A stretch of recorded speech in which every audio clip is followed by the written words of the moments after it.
My name's Peter Symons. I work as an equine veterinarian at the races. I've got a wife and 2 kids, and I've survived a few medical issues along the way. Well, I had my first brain hemorrhage at 18. A lot of people die on their first. I had another one at 28 and had surgery then, and then I had another one at 44.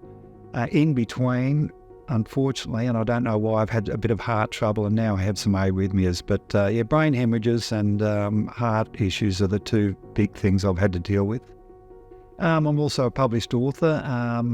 I felt this book had to be written about brain-fuel depletion, and the subtitle is Making Sense of Anxiety and Depression. I never started out as a kid thinking I'd write a book, but I felt this one was important, so I went ahead, and it's out there now. I had quite a good childhood. I grew up in Bendigo in Victoria, so it was a nice town. It had most things. There were 5 kids in the family.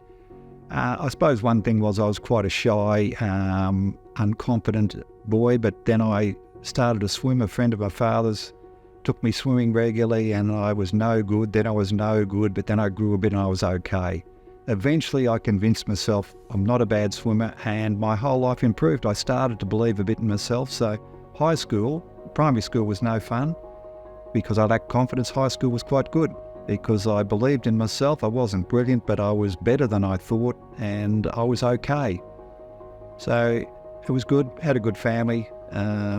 Brothers, I used to punch one up fairly regularly, but the rest of them were good. And I was lucky, very fortunate. My first brain hemorrhage was a bit of a setback. I'd been shy as a primary school kid. I was confident, I was fit and healthy, I was doing really well. And then at 18, I had my first brain hemorrhage. So I thought, I was playing football, I thought this must be a migraine. And I went off the field, and then I had a thumping headache and I started to vomit, which are signs of brain injury. My father took me to a doctor in the town we're in, and the doctor didn't seem to know what was wrong. So I spent 2 days at home, and then the family doctor diagnosed what was wrong, and all of a sudden it was quite serious, and I spent 3.5 weeks in hospital. But I recovered, and I'd been a setback, and I thought, well, I wonder what the future holds. But I got over it, and I went on. I was reasonably confident, reasonably positive, and didn't have too many side effects from that one. Apart from the initial insult, didn't have too many side effects. Once I learned at vet school the way that the aneurysms work in the brain and the brain equalisation measures for blood flow, I said, I think I might actually have another one now, which is what happened 10 years after the first. I was going quite well before my first brain hemorrhage, and after that, a sudden thing that came out of nowhere, I think it improved my attitude to others, people with problems. Up till then I was Darwinian. I thought survival of the fittest. I'm one of the fittest, I'll be okay. But all of a sudden I was one of the sickest for a while, and I think it improved my attitude to others and my attitude to people with any sort of problem. So there was a lesson there. I tried to find something good out of it, and I said, well, maybe a bit more humility, learning about people that have issues will be good for me. So I think that was the benefit from it. After the first one, I said, well, I've probably still got blood flowing through these aneurysms, because at that stage they couldn't clip them. So I went along and I was going reasonably well, but at the age of 28 I was swimming and I got a thump in the head, and as opposed to the first time, I knew immediately what had happened. I've had another one. So I was devastated that would happen again, but I knew what I was up against, and I found somebody to alert people to it, and I eventually got into hospital that evening.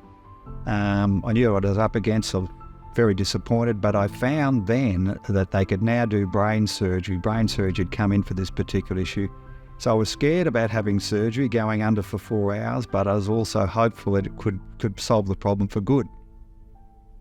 After my second brain hemorrhage, I thought, well, I'm cured, but it turned out that at the age of 44, I had another one. I developed another aneurysm on the other side. I'm not sure why, but it was a shock to me, and I think to my surgeon as well, that I had this other aneurysm. It was slightly different in onset to the other one, but it didn't take me long to realise the same thing had happened, and that I needed to go to hospital and, look for surgery again. My surgeon had retired, but there was another good surgeon that was recommended to me. So that was the step, unfortunately, I had to take. After the second brain hemorrhage, I was 28 and I recovered reasonably well. When I went in for the third time, it was all much quicker. So the next day I was in there, I had surgery, and part of the aftercare then was to wake me every hour and check my vital observations. Well, being woken every hour was, I found, very intrusive. So I would get the full workout, I would get blood pressure taken, and they'd take it a few times because I've got low blood pressure just to check. I'd get a torch in my eyes to look at my pupillary light reflex. So I found it quite intrusive, and I found myself nodding off, going into the deep sleep zone, and then being woken again. And in the end, I got frustrated and angry about the process. So I'd wait for it all night and all day to happen, and so I couldn't really sleep. And that went on for 5 days, and eventually I got out of hospital, but I couldn't get back to sleeping. It seemed to have clicked a switch in me. I now realise that when I went in, I was mildly depressed or brain-fuel depleted, and that process, the process of being wakened regularly, pushed me down that track much quicker than what would have happened normally. But so I went in a bit susceptible this time as opposed to the earlier time, and with that particular treatment, which was for my benefit, but I just got far worse, went home and continued to deteriorate, which was unfortunate for me, but certainly the people treating me didn't expect that to happen or want that to happen, so it was an unfortunate circumstance.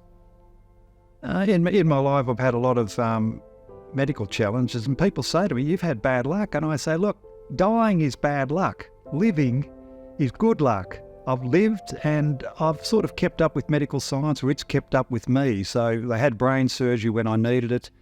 They had antidepressants when they were very, very helpful to me. And now with my heart, I've got a defibrillator here, which has probably saved me a few times now. So I've been very lucky. I've been unlucky, but everything's been able to be addressed. I think as I went through with different issues, you always look and see, well, what can I learn from this? And I think with my mental health issue, I said, I've learnt what was wrong with me through Clyde, and I can help some people. So it was a terrible situation to be in, but it meant I had some knowledge that helped some people quite a lot. I think the other thing was that I was depleting. I was mildly depressed throughout the 90s. And when I found out what was wrong with me, I could get myself back to my best. Instead of being 90% where I was, or 85%, returning to that, I could return to 100%, get rid of all the anxiety, not have to worry about the anxiety I was having before I went to hospital. So I said, gee, I've been lucky. I think without going to hospital and suffering quite severe brain-fuel depletion or depression, I think I would have slowly deteriorated. My mental health would have slowly deteriorated, but not quick enough for me to do any action. I think I just would have become a bit more withdrawn, a bit less likely to do public speaking and a few other things as the anxiety and the panic and the insomnia slowly got worse. But the fact that they got worse all of a sudden forced me to find an answer, I think, has been a pretty good thing. As I say, other medical devices have come along. We've got great doctors here in Australia, so I've been lucky. I've been unlucky, but I've been very lucky as well.